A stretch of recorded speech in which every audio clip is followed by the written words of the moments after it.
Mari kita bicara tentang Sariswara.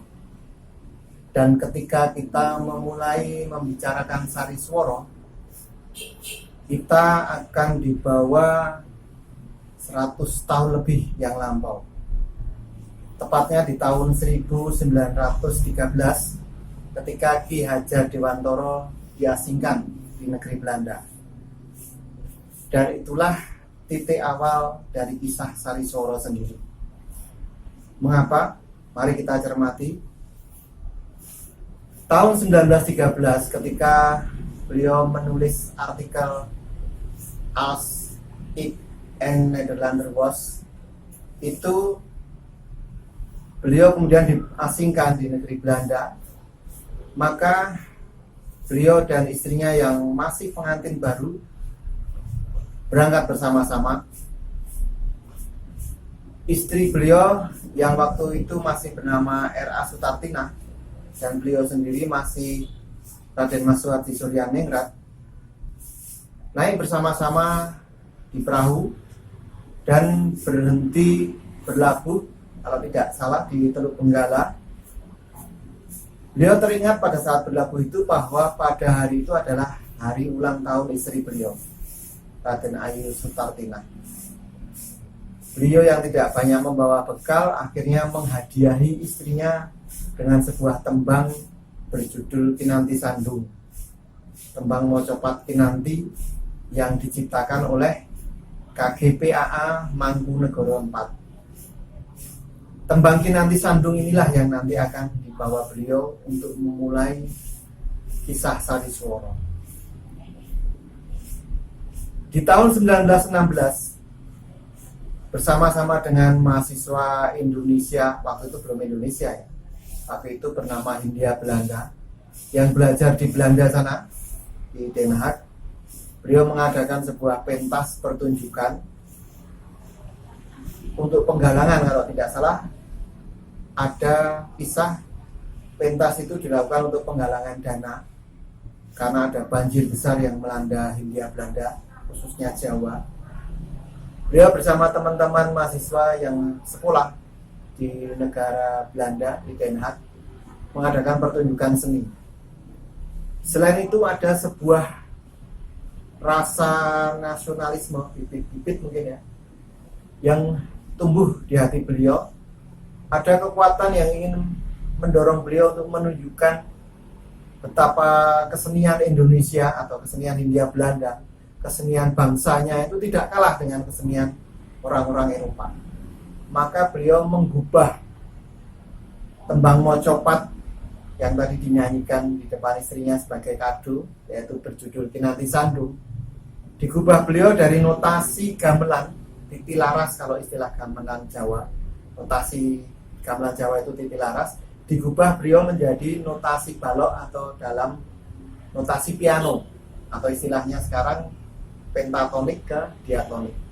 Nah, ini sebuah perubahan brilian yang dilakukan oleh seorang Hindia Belanda atau Indonesia, seorang Jawa, pertama kalinya dilakukan di Belanda, di negeri orang atau di dataran Eropa, benua Eropa.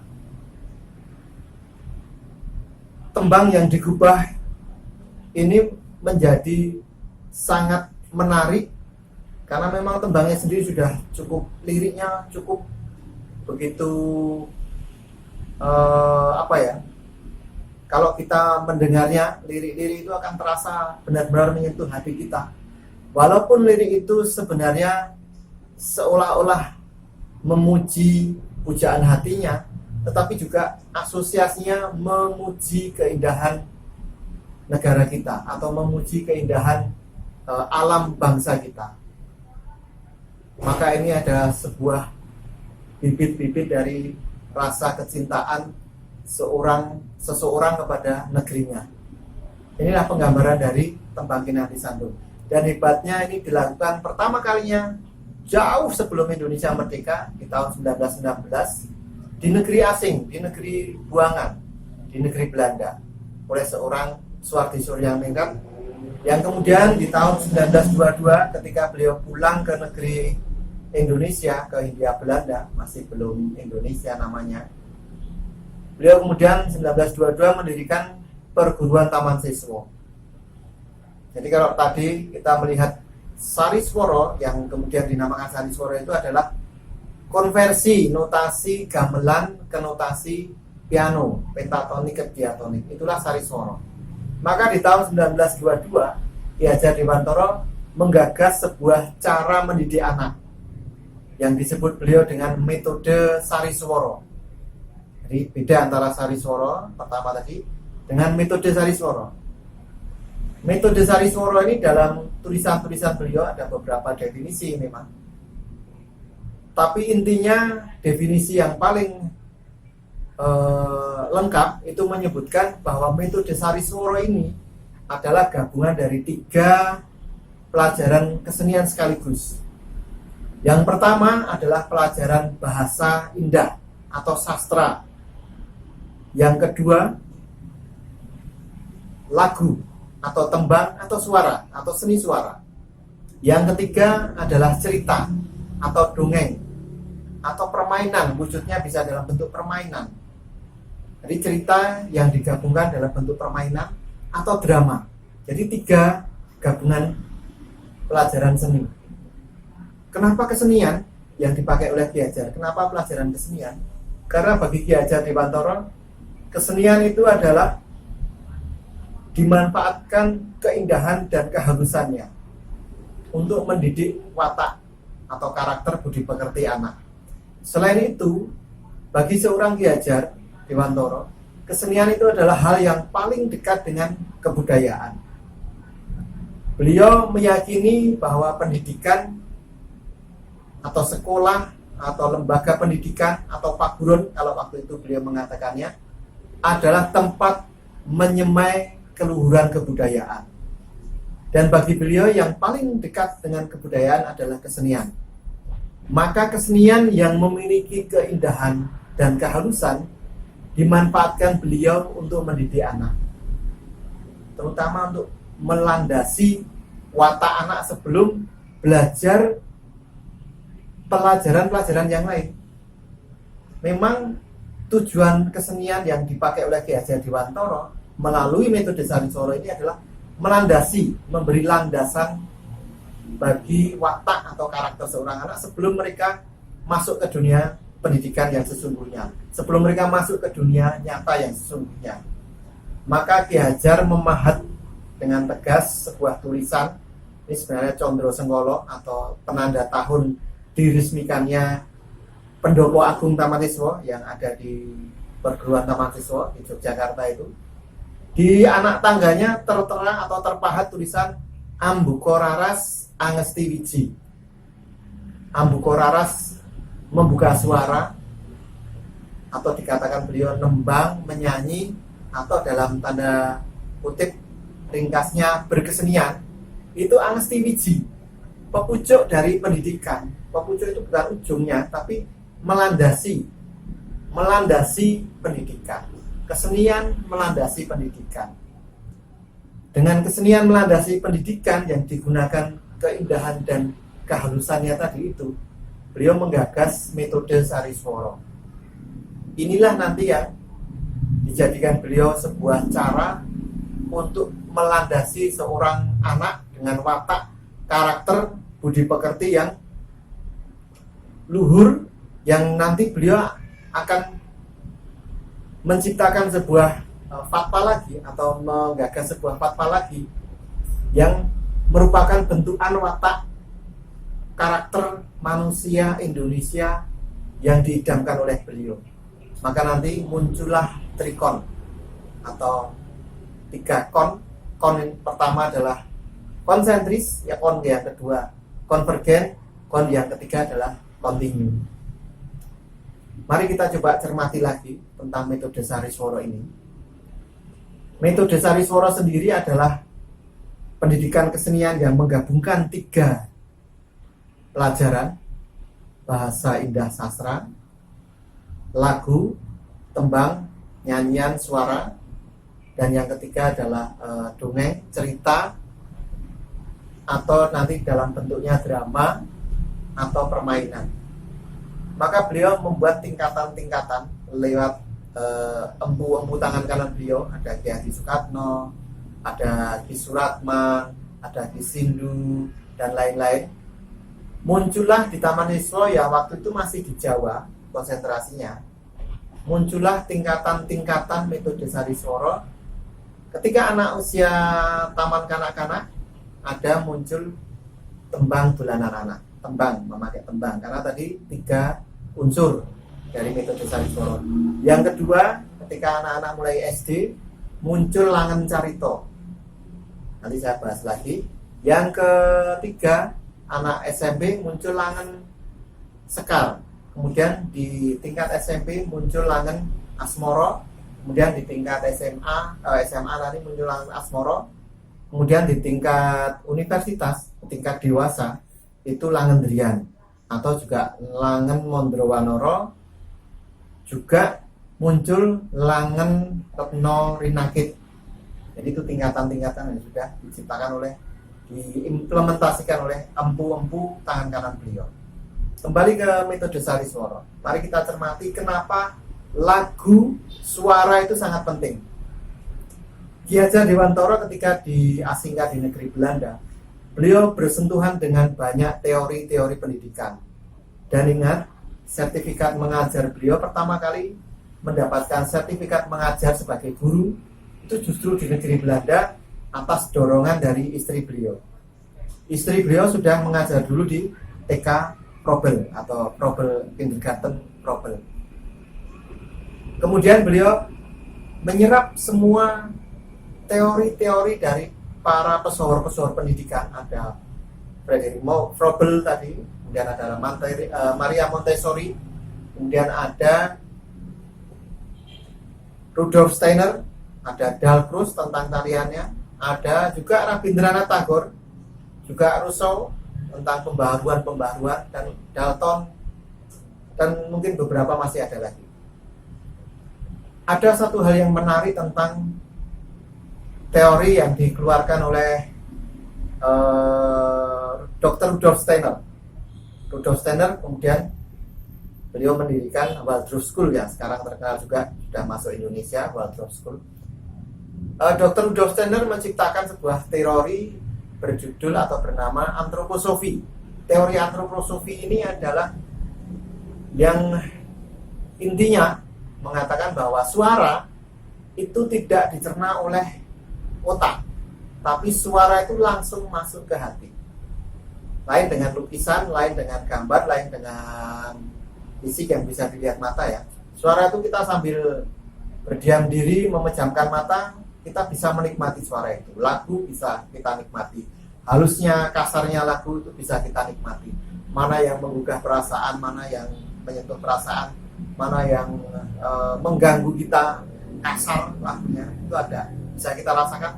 Tapi yang merasakan adalah hati, bukan pikiran. Itulah yang dimanfaatkan oleh Ki Hajar. Terbukti lagi, ternyata Ki Hajar juga menemukan bahwa ada teori yang dimiliki oleh bangsa kita sendiri yang sama, yang mirip dengan itu, yaitu teori sastra gending atau sastro gendingnya Sultan Agung Hanyokrokusumo. Teori sastra gending ini juga sama. Dia Sultan Agung mengatakan secara implisit ya, orang yang tidak menguasai gending, menguasai suara, itu gagal salatnya, gagal sembahyangnya. Artinya apa? Ketika kita tidak bisa menemukan harmoni dalam diri kita, dalam hidup kita, sehingga kita bisa merangkum semua alam ini, baik makhluk hidup maupun makhluk-makhluk yang lain yang ada di semesta ini, maka kita tidak bisa dikatakan atau kita tidak sempurna sembahyangnya. Gagallah sholat kita atau sembahyang kita, ibadah kita kepada Tuhan itu gagal. Itu dikatakan dalam sastra gending Sultan Agung. Metode Sariswara memanfaatkan itu.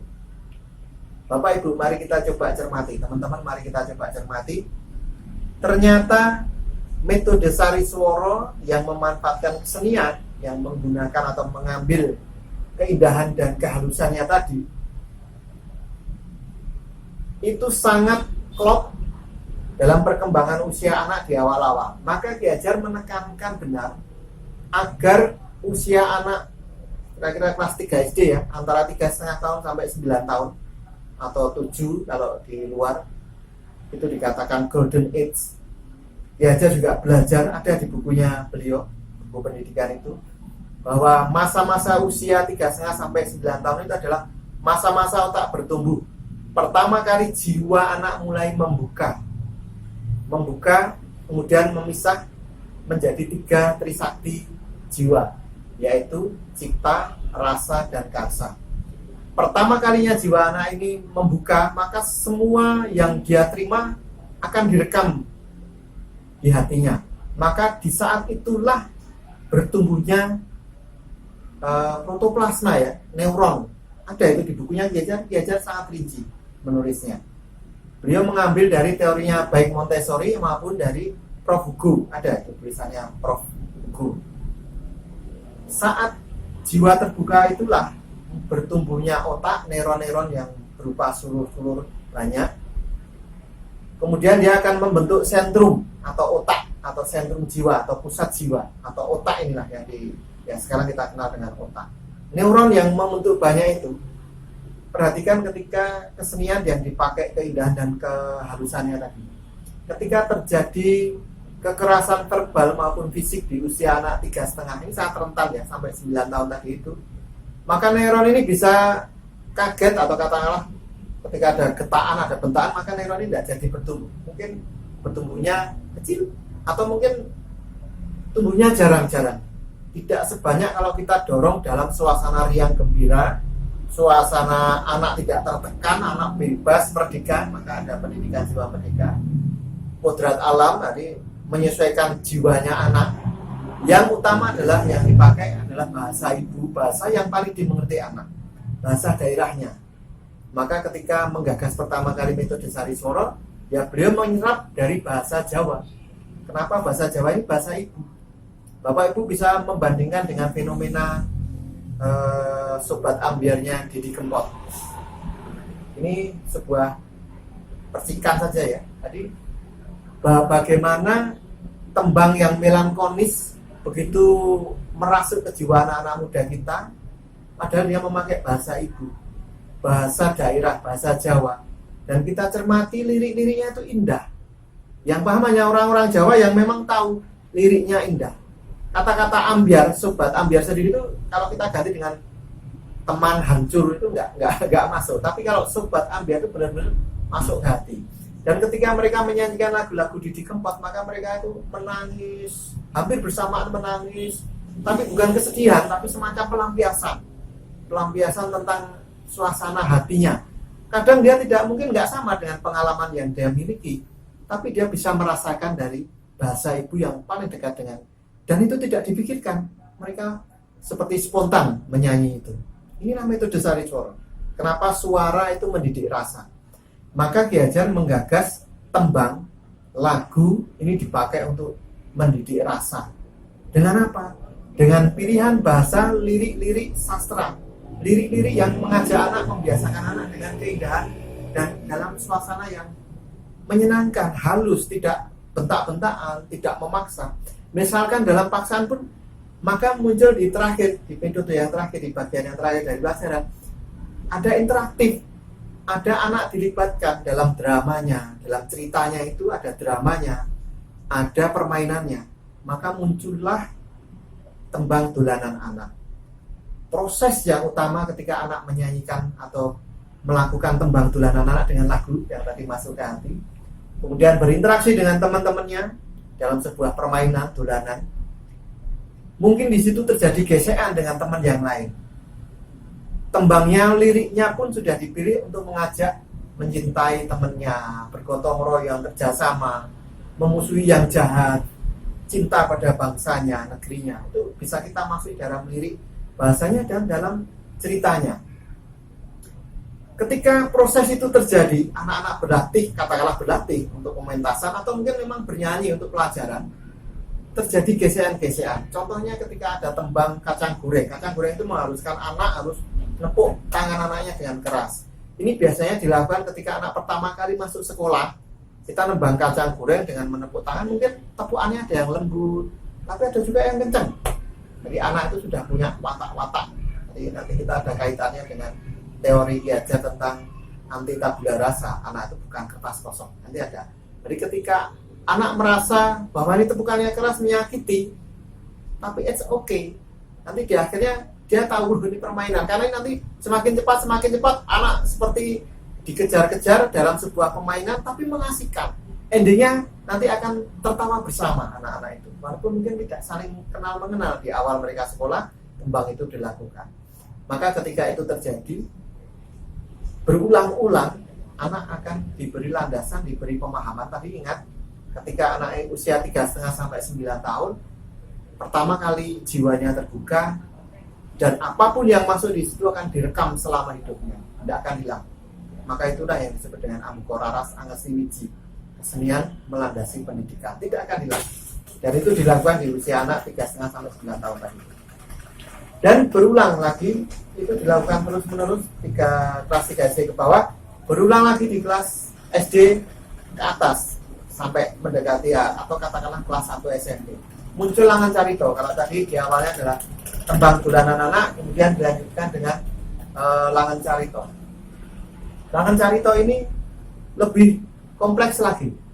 Nanti dilanjutkan juga lebih kompleks lagi Langan Sekar di SMP full, kemudian di SMA full Langan Asmoro, tingkatan lanjutnya ada Langan Trian, Langan Mondro Wanoro, Langan Rononi Rakit, itu lebih kompleks lagi. Semua gabungan-gabungan itulah mengikuti usia anak yang awalnya sudah dilandasi ketika jiwa terbuka di usia kecil tadi gini, kemudian semakin diperkuat di usia-usia berikutnya. Nah, Bapak Ibu, teman-teman yang saya cintai, metode Sariswara ini adalah gagasan yang luar biasa. Mari kita gali lagi, karena orang-orang luar yang datang ke Taman Siswa mempelajari tentang metode Sariswara ini, ada seorang profesor, ada seorang kandidat profesor, masih dokter, yang mengambil gelar profesornya untuk itu. Itu beliau berani menyatakan bahwa metode Sariswara ini adalah satu-satunya di dunia, sebuah cara mendidik anak yang sengaja untuk membentuk karakter anak. Karakter gotong royong, karakter toleransi, karakter menerima, toleransi tadi, menerima kesalahan temannya itu tidak masalah untuknya, saya bisa menerima. Dan itu diajarkan dalam bentuk suasana yang menggembirakan, jauh dari tekanan, tapi justru menggembirakan. Saya kira itulah yang harus kita pelajari. Demikian tentang Sariswara, yang kemudian lari atau kemudian masuk ke metode Sariswara, sebuah cara mendidik watak, karakter, budi pekerti anak khas Ki Hajar Dewantara. Besok kita lanjutkan bagaimana metode Sariswara ini bisa memunculkan watak atau karakter bangsa Indonesia yang dicita-citakan oleh Ki Hajar.